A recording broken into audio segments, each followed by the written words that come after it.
Isang kaway. Nakita niyo po, idol po ako ng mga kasambahay ng aking mga kapitbahay.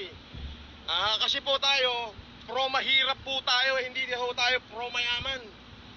Ako po, ipinanganak akong super yaman. Makikipagsunugan talaga ako ng pera sa kanila. Gusto nila, sunugin nila ako ng pera nila. Pero sisiguraduhin ko, hindi pa ho ako napapaso. Ubos na yung pera nila. Pero pag sila ho sinunog ng pera ko, pati ngipin at buto nila, abo na. Yung pera ko hindi pa ho naaabo. O gusto nyo ng yabangan? O ayan, inahamon ko kayo ng yabangan. Pero pagdating natin sa taong bayan, my God, for God's sake, bakit nyo naman ako pinahihirapan pa? Samantalang pwede naman hong ipasok yung truck dito kanina. At lapit lang ho, at nang naidiskarga na. Di kung naidiskarga na, sana ngayon ho, ipinamimigay na natin sa taong bayan yan. Di ngayon ho sana, para sa tao na yan, ipinamimigay na ho. Pinakikinabangan na ho ng tao yan. Alam nyo po, pakipollow nyo po yung YouTube channel ko, please. Kasi po, yung unang post ko kanina, nawala na naman kay Facebook. For sure, ito, mawawala na naman to kay Facebook. Alam nyo po kung bakit. Kalahating milyon ho yung nag-view eh. First ever in the world na nagkaroon ng vlogger na 250,000 viewers on live. Parang kakaiba ho yun. Hindi po ba? 250,000 viewers live. Ayun, muntik na ho kumabangga. Pero okay lang ho. Kahit mabangga yung kotse ko, di bumili ng bago. Ganun lang ho yun eh. Di ba? Maliit na bagay ho yung kotse na yan. Alam nyo ho kung ano yung pinakamalaking bagay ngayon? Yung buhay ng ating mamamayang Pilipino. Yung buhay ng mga Pilipinong nagugutom na hindi malaman kung hanggang kailan matatapos tong ating sakuna.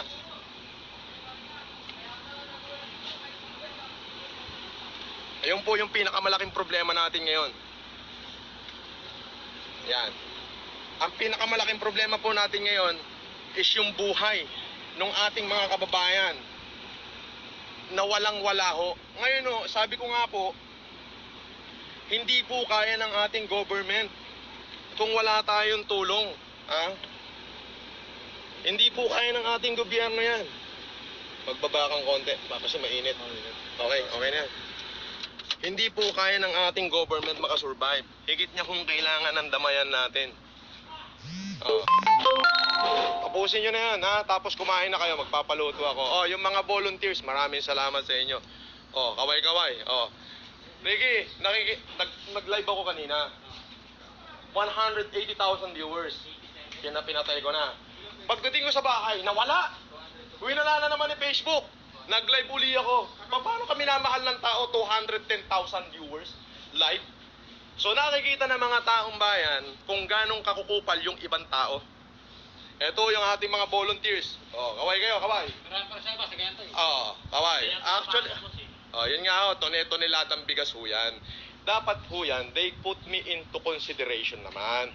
Ano ho yung consideration? Sabi ko nga ho, in every rules, even the law of the land, even the rule of the land, in every rules, there'll always be an exemption as long there is a justification. Especially if it is for humanitarian and reason. Yan o yung ating mga volunteers ha. Please.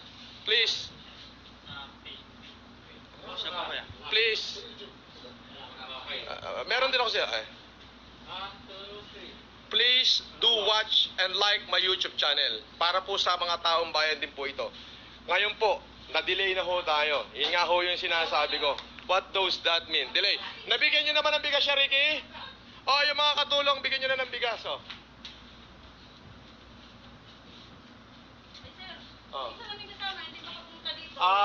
Basta kung sino yung nakita ko, yun po yung bibigyan ko. Hindi, bigyan mo sila. Asan na yung mga humihingi? Bigyan mo. Uulitin ko po, hindi ko na ho kailangang malaman kung sino po sa kapitbahay ko yung kanilang amo. Ito po yung mga katulong ng aking kapitbahay na hanggang ngayon binabatikos din ho ako. Ngayon ayan. Ito na, bigay mo sa kanila. Ayan po. Kamay muna po kayo sa camera. God bless kamo. Salamat kay Sir Francis Marcos. Salamat po kay Sir. Huwag kayo sa akin magpasalamat. Magpasalamat kayo kay Lord. Instrumento lang ako.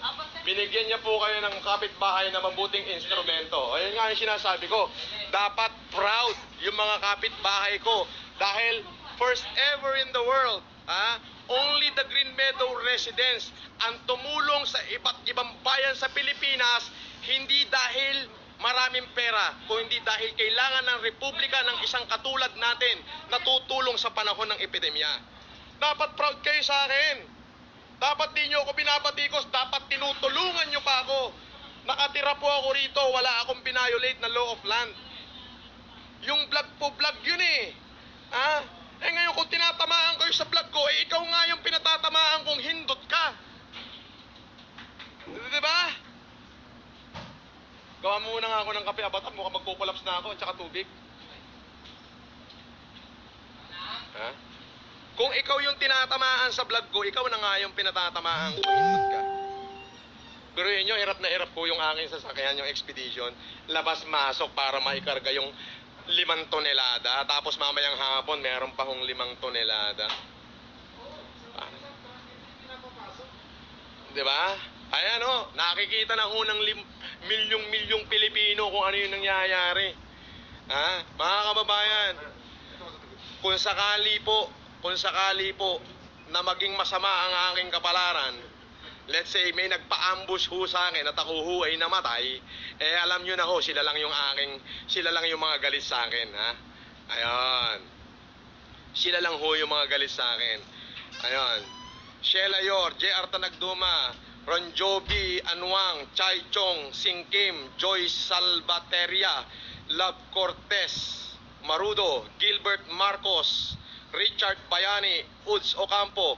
Ayan, mga kababayan, pasensya na po kayo, hindi ko kayo mabatin lahat. Pero nais ko lamang pong malaman nyo, ito po, hanggat nabubuhay ako, kahit saan kami magkita-kita, hindi po ako matatakot. Kung ano po yung maging kapalaran ko after COVID, wala ho akong pakialam. Kung maghirap ako, gumapang ako sa lupa. Isa lang ang alam ko, pagkatapos ng epidemyang to, yung pangalan ko nakaukit sa bawat puso ng mamamayang Pilipino. Hindi ko ho kailangan yung pangalan ko maiukit sa bato, sa textbook. Uulitin ko po, history will not recorded what we say, but history will recorded what we do. Yan po. Ayan po mga kababayan, patuloy po, hakot doon, hakot dito. Sana po, gabayan pa ako ng dakilang may kapal. Uulitin ko po, ito po ay para sa payatas, 100 kaban, para sa mga security guard, para sa mga frontliner na pulis, pati ho yung mga estudyante dyan sa UP Los Baños. Magpadala po kayo ng representative dito sa akin. May nakalaan pong budget para sa inyo doon sa ating mga kawawang estudyante na naipit po dyan sa UP Los Baños.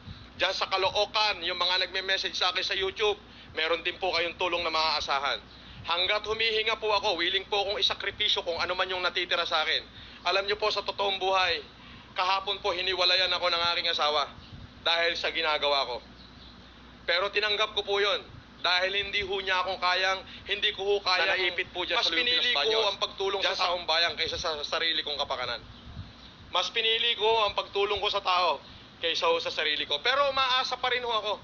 Nalalambot ang puso ng aking asawa at maiintindihan niya itong ginagawa ko. Yun po yung totoo nun.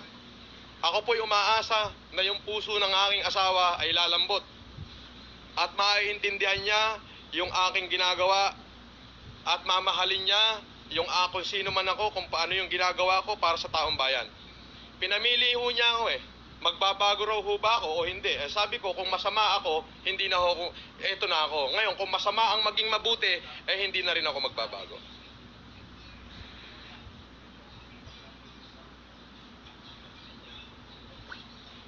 Yun po. Please, mga kababayan, pakishare po ang video ito. Ngayon po, yun po yung first sip of water ko magmula po kaninang ako'y nagising. Dapat ho ito tapos na. Dapat ho ito nakarating na sa Payatas. Dapat ho ito yung chairman ng barangay Payatas i-pick up na ng bigas. Hindi ho maka-pick up. Alam nyo ho kung bakit? Yun ho nga hong vlog ko kahapon, tinamaan yung hindot kong mga kapitbahay. May tinamaan kinumplain ako, nilagay ko daw sa danger yung ang aming subdivision. Nako, hindot! Ang dami mong nalalaman, lintik ka. Paano nilagay sa danger? Eh, hindi ka ba dapat proud ka sa akin sa buong Pilipinas? A resident from Green Meadow is extorting out his life to help the people of the Republic of the Philippines in times of epidemic. Dapat proud ka sa akin eh, stupido ka pala eh. Di ba? Ngayon, kung sino ka man na nagre-report sa akin, ayan, milyong-milyong Pilipino ang nanonood, hindot ka. Wala kang kwentang nilalang. Baka yung katulong mo pa nga pumunta rito, humingi ng bigas eh. Ang kapal ng mukha mo. At 3 katulong yon, yung binigyan ko ng tigi-tigi isang kaban. Mga katulong daw ho ng kapitbahay ko, taga rito sa Green Meadows, nakita nila nagla-live ako. Kita nyo naman, binigyan ko ng tigi-tigi isang kabang bigas. Report ka ng report sa akin eh. Baka yung katulong mo, ako pa nagbigay ng bigas para mabigyan nila ng kabuhayan yung kanilang pamilya. Kapal ng mukha mo. Magpakilala ka kaya sa akin. Gusto mo magbato-batopik na lang tayo, lahat ng kayamanan mo, lahat ng kayamanan ko. Pag tinalo mo ako, bato-batopik, di sa'yo ng kayamanan ko, tatahimik na ako. Huwag mong hintaying makilala kita. Ipabe-verify ko pag nakilala kita, hindot ka, araw-arawin kita sa bahay mo. Wala akong pakialam. Pare-parehas tayong taga rito. Hindi lang ikaw, hindot ka, may karapatan dito, pati ako, dahil taga rito ko. Kagunto. Nakakapanginigunan laman mga kaibigan eh. Kabayan. Saan nga man nakakita, tutulong na nga ho tayo. Ako ho, naiintindihan ko na ho yung gobyerno na hindi ho malalampasan ng ating gobyerno to. Higit sa lahat, kailangan ho ng ating gobyerno ng tulong, ng ayuda. Eh dito ho sa aking maliit na kapamaraanan, pinipiga ho na lahat ng laman ng aking wallet, alkansya, bank account, dahan-dahan ko na hong pinipiga. Para lang ho kahit papano matulungan natin yung ating mga kababayan. Tapos pahihirapan nyo pa ako ng ganito. Nasaan naman ang puso nyo, mga putang ina nyo naman? Di ba? Ngayon, kung hindi ikaw yung kasi nag-vlog ako kahapon eh. Wala naman ho ko sinabing pangalan. Ang sabi ko lang, kapitbahay, tulong tayo. Hoy, gising.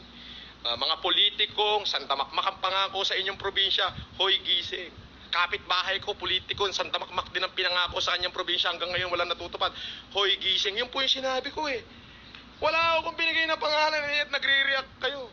Ngayon, sasabihin nyo, marami kayong tinutulong. Aba, mabuhay kayo. Marami pala kayong tinutulong eh. Pinagmamalaki ko kayo. Parehas tayo ng advokasya. Eh ngayon, kung itong pangabigas ng taong bayan, Diyos ko, dinidelay pa ho natin dahil dyan sa inyong piti, sa inyong makasariling pag-iisip, eh punyeta ka, kung ikaw itong tinatamaan sa sinasabi ko, ikaw nang hindot ka. Pag inatake ka sa puso at namatay ka mamayang gabi, putang ina mo, sigurado sa impyerno ka. Magkita tayo ron.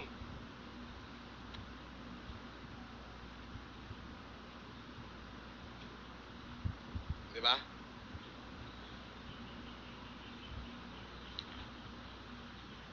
Pasensya na ho kayo mga mamayan, medyo sumasakit ho yung dibdib ko. Akalain nyo na imbes na ito ho nadideliver na ngayon, hindi pa ho matapos-tapos. Ayan po, andun ho sa labas ng gate lahat ng mga bigas. Dahan-dahan hong hinahakot dito. Ayan o, makikita nyo. Dahan-dahan hong hinahakot dahil andun na lang ho iniwan ng truck dahil hindi ho pinapasok.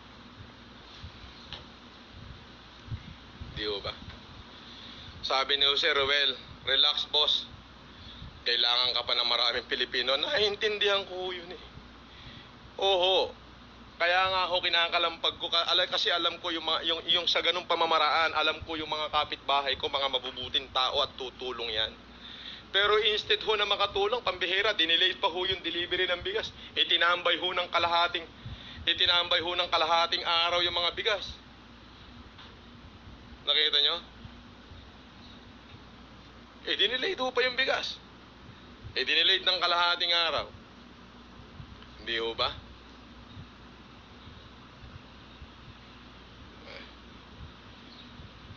Alam nyo mga kapitbahay, mga kabayan, yun ho yung ine-emphasize ko rito. Mga kupal, para doon sa mga kupal kong kapitbahay, o putang ina, kupal ka talaga.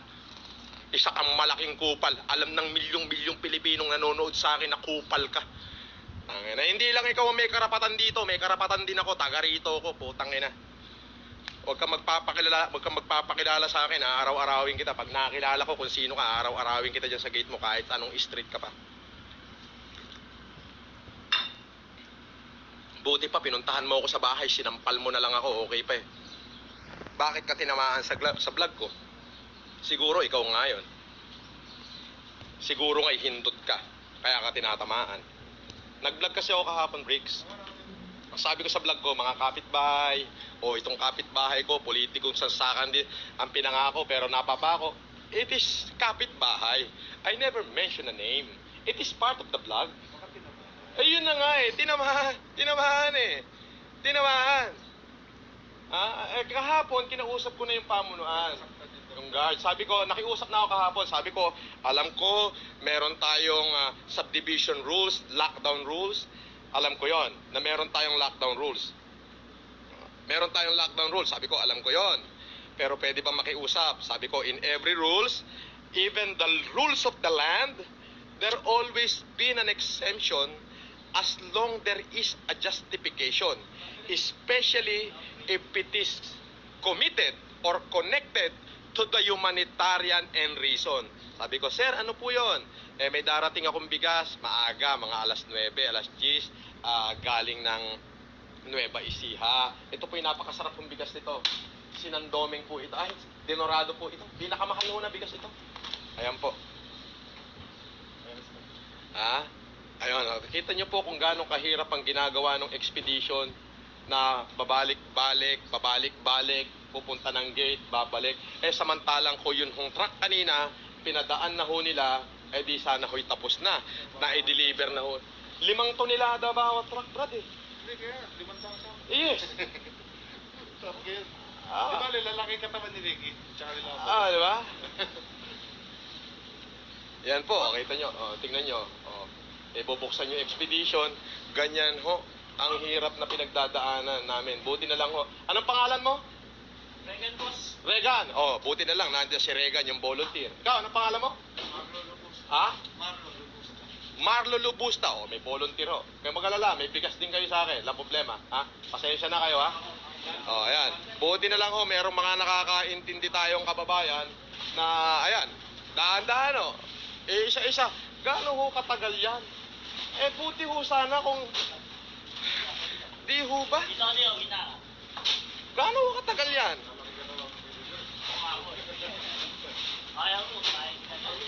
Di ba? Ricky Singapan. Bricks Daba. Yung akin. Tanggalin mo yung mukha mo na baka sumikat. Alam problema. Alam mo, hindi baling sumikat tayo sa kabutihan. Kesa naman sumikat. Biruin mo, 2 million comment, Bricks. 2 million comment, lahat mabuti. Bricks, 2 million comment, lahat mabuti. Kasi bakit? Alam ng taong bayan kung ano yung mabuti at hindi. Di baling tayo sumikat sa pagkakawang gawa. Hindi tayo sumikat sa kasakiman o kawalangyahan. Yan. Ano yung pinabot, sir? Ayan o. Nakita nyo?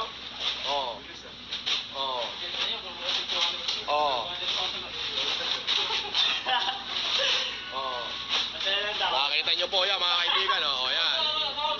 Yan. Yan ho, ang bigas. Maglabas muna kayo ng inumin at baka kayo naman na magkulap. Malalaglag yan. Dito na sa kabila, Ayan. Yan ho, ang bigas na para sa ating mamamayang Pilipino. Ang sabi, dial 888. Ano yung dadial kong 888? Isusumbong ko? Sino isusumbong ko? Isusumbong ko yung mga kupal na kapitbahay ko? Hindi, marami rin nung mabait eh. Marami rin nung mabait, nakibigay ng pakikiramay. Kaya lang kanina, meron nung mga katulong na nagpunta rito, binigyan ko ng tigi-tigisang kabang bigas. Baka nga ako kung sino yung nag-complain, katulong pa niya yung nabigyan ko ng bigas. Ibig sabihin, talagang kupal. Kasi yung sinigat bigas na, hindi siya makalas. Di ba? Talaga akong kupal. Di ba? Pero tingnan nyo, kahit kino-complain na ho nila ako, yung katulong ho nila, binigyan ko pa rin ng bigas. Dahil nga ho yung katulong nila, napapanood daw tong live ko. So sabi ko, anong kailangan? Yung pong pamilya namin, wala pong bigas, baka pwede pong makahinga. Sabi ko, ilan? Sabi nila kahit tig 5 kilo lang daw na bigas. Alam mo, binigay ko, tig 1 sako po. Sapagkat ito po ay ipinangako ko para makatulong sa ating mamamayan. Hindi lamang po doon sa mga pulubi sa EDSA, hindi lamang po sa mga frontliner, hindi lamang po sa mga bakla, hindi po sa mga tomboy, para po sa lahat. Sa mga nawalan ng trabaho, sa mga empleyado na walang sinahod, sa mga inabutan ng lockdown, pagkasyahin ho natin kung ano yung meron ako. At i-extend ko ho lahat. Pati brief ko, ibibigay ko sa inyo. Ayan. Yan po yung totoo. So mga kababayan, i-update ko po ulit kayo mamaya. Pakikalat po itong video na to. Maraming salamat po. Uulitin ko po sa mga kapitbahay ko. Eto ha, hindi lang kayo ang may karapatan dito. Pati ako, taga rito ko. Okay? Pangalawa, wala akong binabiolate na law of land. Okay? Pangatlo, hindi mo masasabi na nilagay ko sa alanganin ng subdivision natin. Una, dapat maging proud kayo sa akin dahil merong taga Green Meadow. Ha?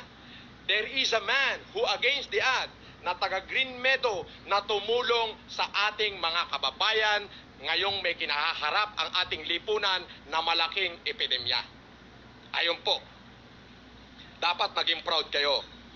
Dahil taga rito, kapitbahay niyo po ako po ang tumulong sa milyong-milyong Pilipino. Dapat proud po kayo. Ngayon, kung hindi po kayo yung pinatatamaan ko sa vlog ko, kasi vlog lang naman yon, it's just a vlog, dapat po proud kayo sa akin. Pero kung tinatamaan kayo at totoo yung sinasabi ko sa vlog, ika nga, bato-bato sa langit. In general naman ho yung sinabi ko, bato-bato sa langit, ang tamaan sa bugang muka. Para sa inyo talaga yung hindot kayo. Ngayon, tira kayo ng tira sa akin, baka mamaya yung katulong nyo, katulong nyo pa yung binigyan ko ng bigas dito, mahiya naman po kayo sa mga balat nyo. Di ba? Yun ho yun. Ngayon, kung meron ho akong binanggit na pangalan, demanda nyo ako kahit sa korte, mag-abot tayo hanggang Supreme Court. Ngayon, kung gusto nyo ng barakuhan, makikipagbarakuhan ho ako sa inyo. Hindi ho ako mabait. Siraulo din ho ako, sungay ko, sanga-sanga din ho. Di ba? Ngayon, anong gusto nyo laban? Gusto nyo sunugan tayo ng pera? O, halika, magsimula tayo. Gusto nyo, sa kalsada, ilabas nyo lahat ng pera nyo. Ilalabas ko pera ko, magsunugan tayo. Isa lang ang sisiguraduhin ko. Abo na, pati buto nyo. Yung pera ko, hindi pa naaabo. Palakpak!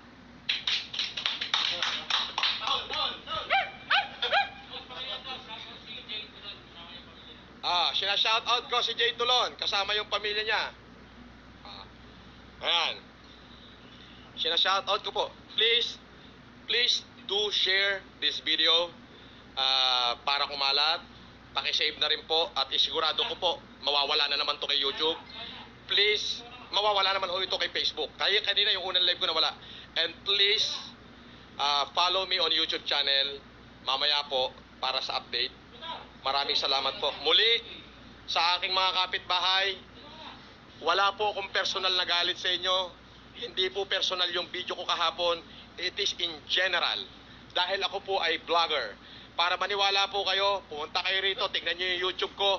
I have the certificate of being vlogger. Tinanggap na ho.